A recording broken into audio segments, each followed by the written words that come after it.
Good morning to all the families out there. It is almost back to school time, and I had a friend who asked me for some tips about healthy nutrition for her 5 years old. So I thought, why not create a video for everybody who wants to benefit from that? The first topic I want to talk about is health and immunity. Now, at the pandemic time, everybody's going crazy and freaking out about their immune system and how to make it stronger to fight off the bad bugs and everything. Now, for kids, they're capable of dealing with bugs way better than we do. They seem to get really sick, but this is how their body trains for the bad bugs. So actually, the kids getting sick is very important for their immune system in their adulthood. What I recommend during that time from supplements and herbs is pretty easy. I would recommend echinacea. Okay, so this is like a mirroring. Echinacea, and I have here elderberry. So this brand is Nature's Way, but you can use any other brand from any health store. Try to avoid commercial brands because they have a lot of fillers in their products. So echinacea and elderberry are amazing medicinal plants that will help your body deal better with viruses and microbes. Elderberry is specifically powerful with viruses, and we know that corona is a virus. So I suggest the use of those herbs regularly. So for example, elderberry, you can use it once you get sick and it will make you feel better. But echinacea, it needs a long-term consistency in order for it to actually help your immune system. So for the herbs, stick to echinacea and elderberry. There are versions for children in the health store. There are syrups and they taste amazing. So if your kid is not capable yet to swallow caps, then you can buy the syrup. Also, vitamin C and zinc are specifically very important for the immune system and the fighting of viruses. So I suggest that you supplement those two. You can buy it in form of gummies for kids and liquids as well. So there are all varieties of different types of different ways of taking those supplements, and you can pick the perfect one for you. You can also supplement multivitamin, which will include as well the B's, the minerals, and so many other nutrients that your kid will need. Be consistent because natural supplements and herbs, they don't work like chemical pills. You don't pop in one vitamin C before you get sick and then it disappears. You have to have your body prepared for the virus so that when it happens, it's already powerful to fight it off. Now, besides supplements, there are other things that will affect negatively your kid's immune system. And the two most important things are chemicals and sugar. Sugar will alter the immune system for both adults and kids and will increase the body inflammation and the brain inflammation, which sucks because you need your kid's brain to be functioning properly in order to learn and thrive in school. So sugar must be controlled. Sugar amounts for kids must be very closely controlled. And the second thing is chemicals. And we have all sorts of chemicals, but I want to speak precisely about two chemicals in our food chain, and those are GMO products, genetically modified organisms, and MSG, monosodium glutamate. Those two are specifically poisonous for the gut bacteria, which means that slowly but surely they are killing the good gut bacteria, giving more control to the bad bacteria to thrive in the guts. And you might have, or you might have not heard that the IQ, the intelligence, and the focus, and the mood in the brain depends on the quality of the gut bacteria in the guts. So we don't want to be setting up our kids for failure, health failure, through eating so much GMO and MSG, killing the gut bacteria that will be helping them to thrive intellectually in the future and in the meantime as well. There are four crops in the world that are almost 99% GMO'd unless you buy them organic. You have soy, corn, cotton seeds, so cotton oil, and sugar beets, so sugar, white sugar. And also, canola oil is highly GMO because canola oil is not an oil. It's short for Canadian oil, and it's a Canadian invention of a mix of multiple oils with no known source or type. So it's a mix of old soy and corn and so many other things. So it's completely not recommended as well. MSG, on the other hand, is a completely different story. Not only it alters the gut bacteria in your kids' guts, but also it's an excitatory chemical, which means that it goes through the blood-brain barrier, and it excites the neurons, and it excites it so fast and so abruptly to the point that it burns it literally. So it kills the brain cells. And why does this happen? Because MSG is added to food to make it taste way better. That's why when we eat outside, it tastes completely different when we cook at home, because they add MSG to it. So it tricks our minds that, oh my God, those spices taste amazing. It's not real. It's because it excites our brain so much to the point our brain thinks that this food is amazing and it tastes so strong and good. So MSG is short for monosodium glutamate, and glutamate is an amino acid that needs to be in healthy diet, is controlled strongly by other amino acids like tryptophan and other inhibitory amino acids. So in the absence of whole foods, glutamate will destroy the brain cells. So food that has MSG in it is literally destroying your kids' brain cells. And we know how hard it is. It's not impossible, but it's hard for the brain to regenerate neurons. So I would be very careful with food that has the word MSG or monosodium glutamate and ingredients like yeast. This is another name for MSG. Any natural color, artificial colors, natural flavors, artificial flavors. Those are all different names on the ingredients label that tells you that this food has MSG in it. So develop the habit of checking your ingredients label before buying the food for your kids, and avoid anything that has MSG in it. Enough talking about what not to eat. Now, what to eat. So for breakfast, for small kids and teenagers, I highly recommend a protein-based breakfast. Eggs are the most amazing, cheapest source of protein. It has complete protein, and it has a nutrient that's called choline, and this nutrient is so important for the development of the brain. It's literally what makes us smart or stupid. And you might have heard about baby brain for pregnant women, and the baby brain is caused because of choline deficiency, because the baby takes all the choline from the mom's body because it needs it for the brain development. And if the mom is not careful to supplement choline or eat a lot of eggs, she gets baby brain. So that's a little bit of a background about how important choline is for the brain and the general health as well. So eggs are an amazing choice for breakfast. And the thing about eggs is that it's so versatile. You can put it in crepes with very little flour, or you can put it in pancakes, and you can hide it in so many products. And changing how it looks like. It can be scrambled, it can be omelette, it can be so many things. Boiled. You can add to it so many topics: vegetables, sausages, bacon.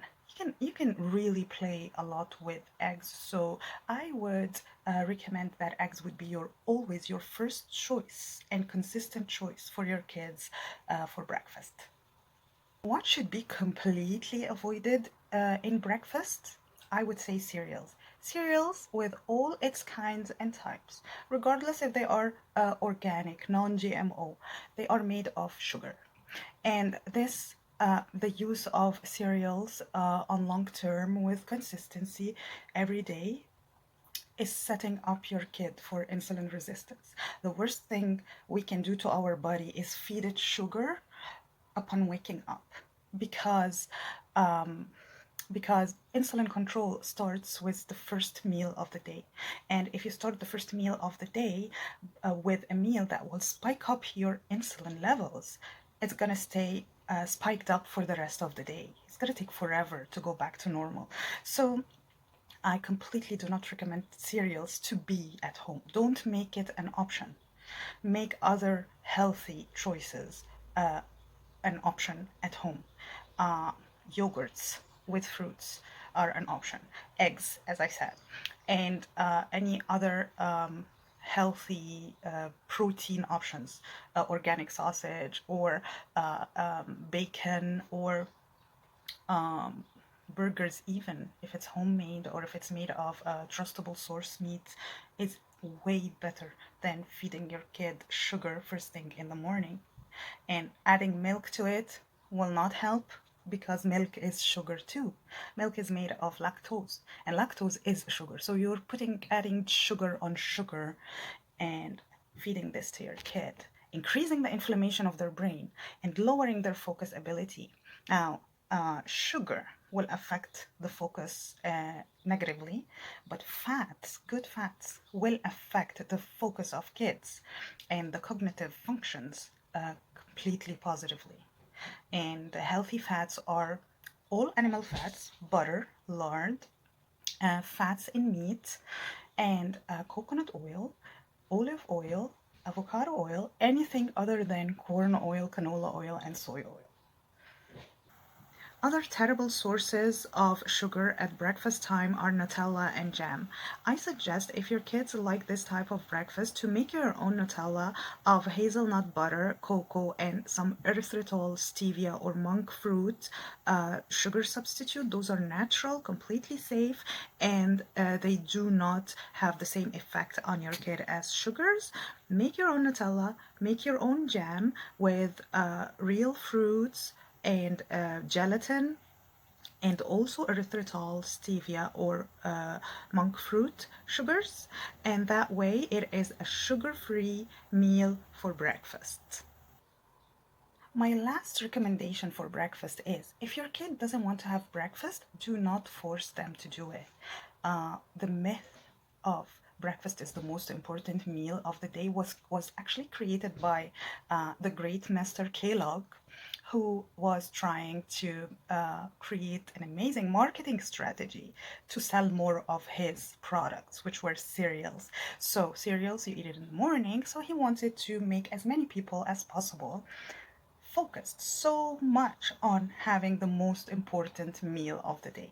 It's not the most important meal of the day. If you're not hungry, don't eat. And naturally, for a healthy kid, when we sleep, growth hormone and melatonin increases in our system, and just as we wake up, there's a lot of growth hormone in our brain, and growth hormone is an appetite inhibitor. So it's completely normal if your kid wakes up in the morning not feeling hungry. Just let him benefit, or her benefit, from what's remaining of the growth hormone to make the recovery, the repair, the development of the brain and the whole body. And when they are hungry, they can have their first meal. Drinks. Drinks are very tricky.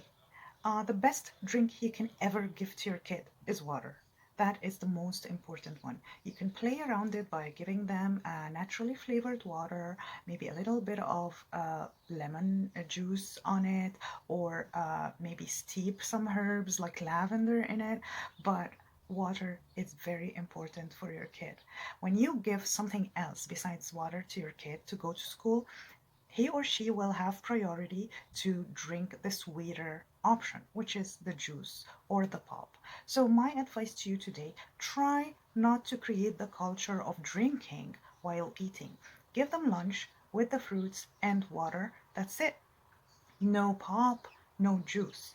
Pop and juice are very dangerous to the health of your kid, to the point that pop can cause osteoporosis on the long term for your kid. It literally eats up the guts of your kid. So I will never be suggesting even little amounts of pop or commercial juice. Homemade juice is very high in sugar, even though it doesn't have the other toxins in like in the juice when you buy it from outside, the commercial juice, but it's very high in sugar as well. If you would like to offer that option every now and then, that's okay, but do it in form of smoothies and have some vegetables added to the smoothie, maybe cucumber or maybe some spinach, not every day though. So add some vegetables to the fruits so it's not too high in sugars, and in form of smoothies, so there it would include still the fibers in the fruits that will help control the insulin levels in your kid's system still. So try to create the culture of no juice. Open the fridge, there is water in it. Sparkling water is a good option as well. There is also the option of adding to sparkling water just a little bit of juice that is apple juice, let's say, or something, and that will give it a kick, but it's not high in sugar at all. That could be an option too. But try to avoid as much as possible giving the habit for your kids to drink juices and pops. And it's easy, but it comes with repetition. Another good substitute for unhealthy drinks is kombucha, which is fermented tea, very rich in probiotics. That could be a good option. Then we come to lunch. Now, lunch can be a little bit challenging because as the kid starts growing up, there will be maybe peer pressure. He or she will start looking at what their friends at school have for lunch, and you kind of don't want them to be left out having all those weird, healthy, nerdy foods with them.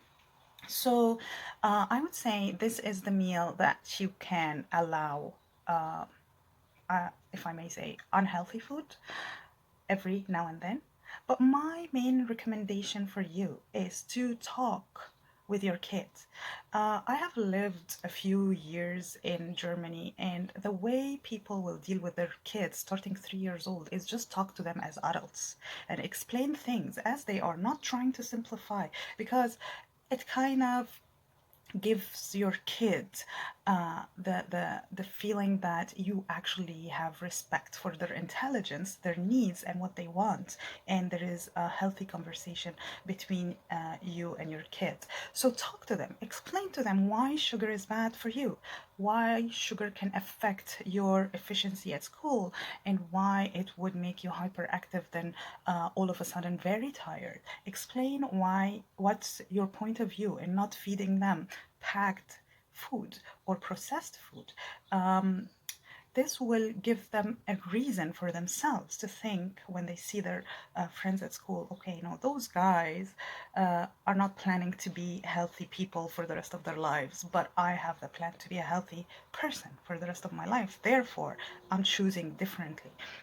So my suggestion for lunch is to prepare as much as possible food at home. So for example, let's say you want to prepare for your kids burgers. So just have them made at home with some minced ground beef and onions and some spice, and throw them in the oven in the evening, and then in the morning you just have a burger ready for to be served as even as a sandwich. Just to pick a healthier option in buns, whole grain buns, or bread in general, a whole grain toast, and maybe if you have time every now and then, just to make your own bread out of different flours. It doesn't have to be wheat all the time, maybe chickpea flour or almond flour or coconut flour.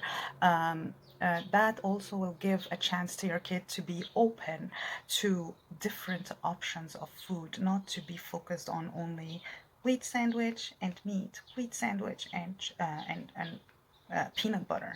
Maybe today is a chickpea flour sandwich with hazelnut butter. or cashew butter. This diversity will help your kid take better decisions as they grow when it comes to their food choices. But when you focus on a few items, the taste buds will develop in a way that is very rigid. It will not like any other food. So even this is the case when we see adults trying to get healthy, but they just can't because they hate the food so much. It's because their taste buds were not programmed from an early age to different tastes. So try to be as diversified as possible, specifically when it comes to bread and grains. There are so many types of grains, and the healthiest ones are the whole grains. So you have barley, you have buckwheat, you have spelt, you have whole grain of green wheat, which is called frike. It's widely used in the Mediterranean area, which is very healthy as well. So those are all carbohydrates, but they are whole foods. So they're mixed with fibers, vitamins, and so many other beneficial nutrients. Aim at the whole.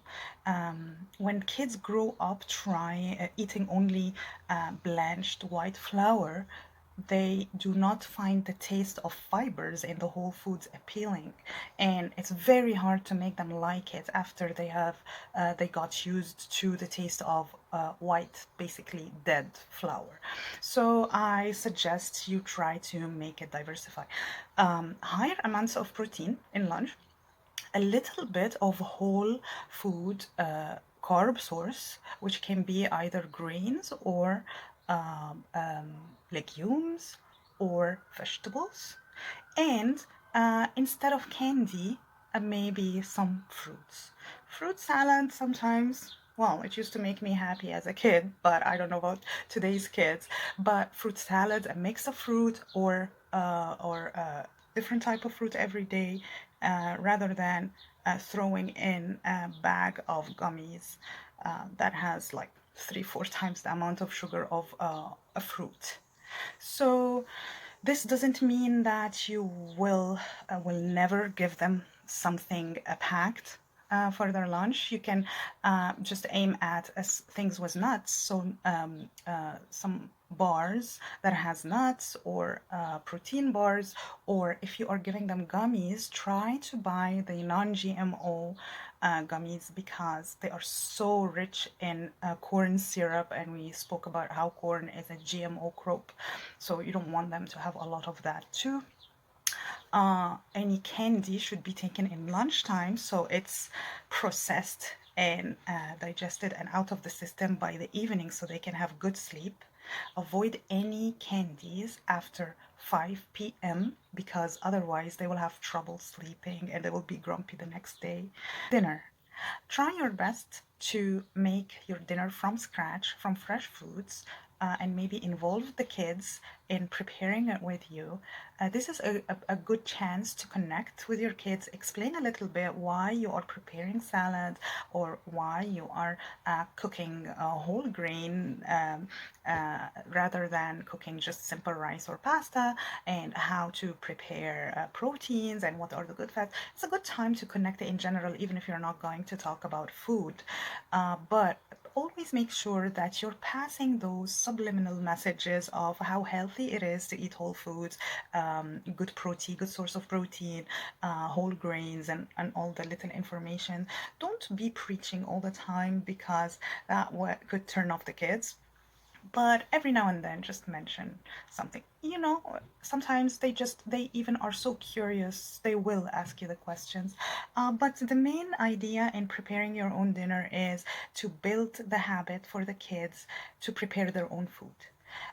It has been so embedded in our brains how easy it is to pick up the phone and call somebody to bring us our food, to the point it becomes very difficult for kids as they grow to accept the fact that there is an effort that has to be made in preparing our meals. So try your best to prepare food in general, whether it's breakfast or dinner, or even lunch, preparing, maybe we cook dinner and lunch the next day is the leftovers of the dinner. Build the habit of preparing the kids' own food, starting an early age, because it becomes very difficult as we grow up to change our habits and attitudes toward food.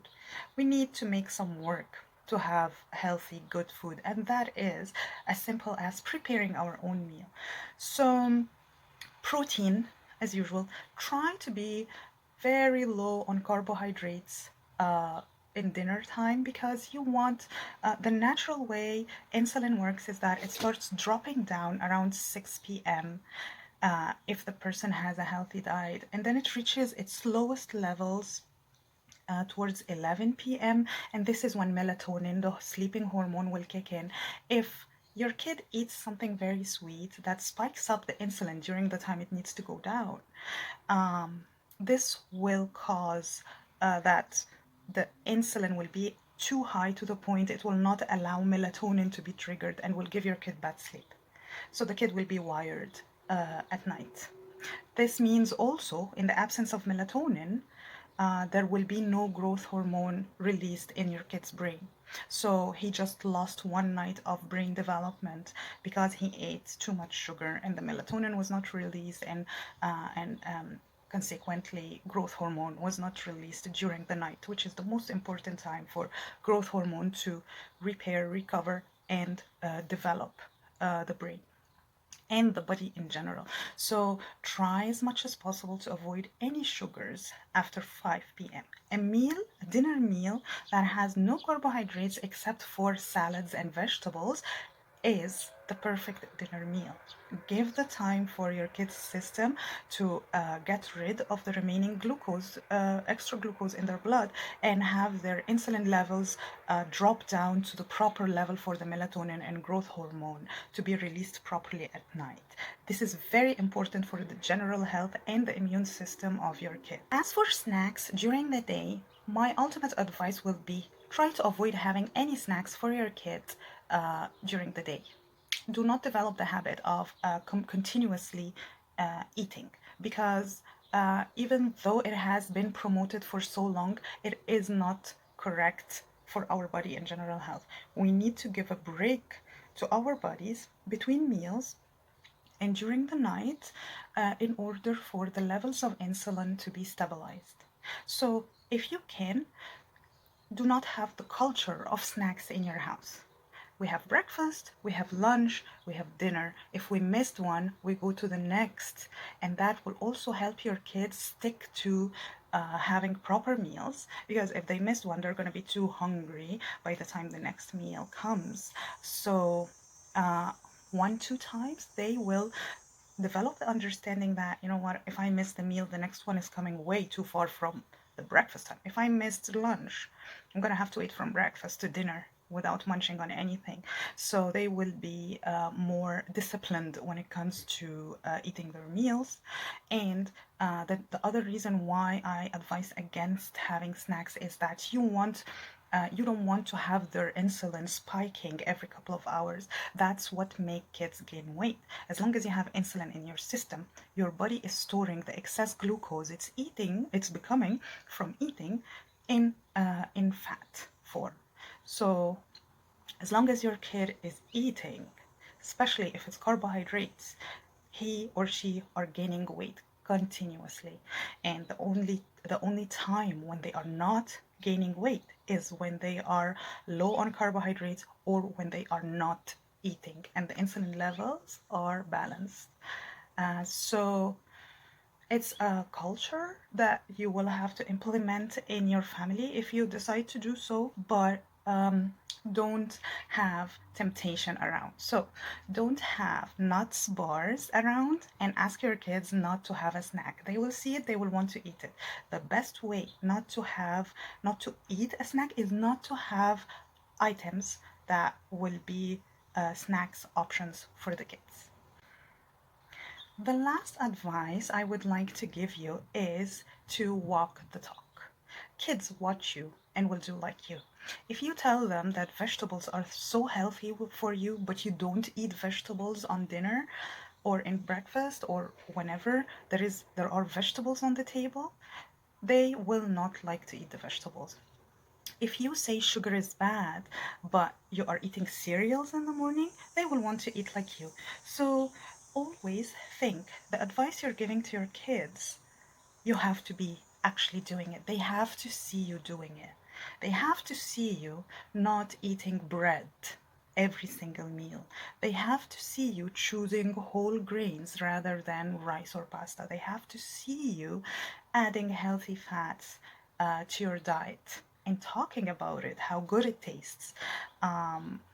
Actually, the kids most of the time will get their food preference from just watching the preferences of their parents. So if you say, oh my god, this steak tastes so good with turmeric, without even trying it, you have already predisposed them to like turmeric on food.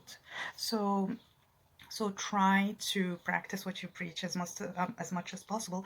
Don't have temptation items at home. Don't have candies at home. You can buy candies when you go to the mall or when you go out, have fun, and that will be the treat of the day, but don't have them ready and available at home.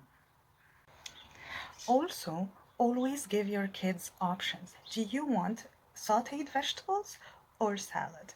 Do you like to eat for dinner steaks or chicken? Would you like to have for lunch sausage or burger? What would you like to have for dessert? Bananas or apples? Things like that will give your child the feeling that you actually respect their choices. You are giving them a choice, but you are controlling the choice. Don't ever give open questions like, what do you want to eat for lunch? They will think that you can realize all their dreams in that question. Fries and pizza. What are you going to do when you get this answer? So always limit the options, but give the choice. So your options are healthy, but they have to make a choice which of the two options they will choose. And that helps a lot in the communication with the kid. Phew, that was a lot of information. However, they are crucial to developing the attitude of being healthy for your kid. Don't be too harsh on yourself or on your kids. Some days are just going to be completely out of whack and completely unhealthy. The idea is to develop the feeling that we love our body and we want to nurture it and give it what it needs. If one day there's a party, there's a birthday, we're gonna have a cake. That's no problem at all. That is the exception. But the usual, the norm, and the everyday life is we eat our vegetables, we eat our meat. So this will develop the habit of better choices for your kids. And not being a fanatic, because being a fanatic even in health topics is not good for you because it puts your body under stress, and if you're stressed out you're not being healthy anyway.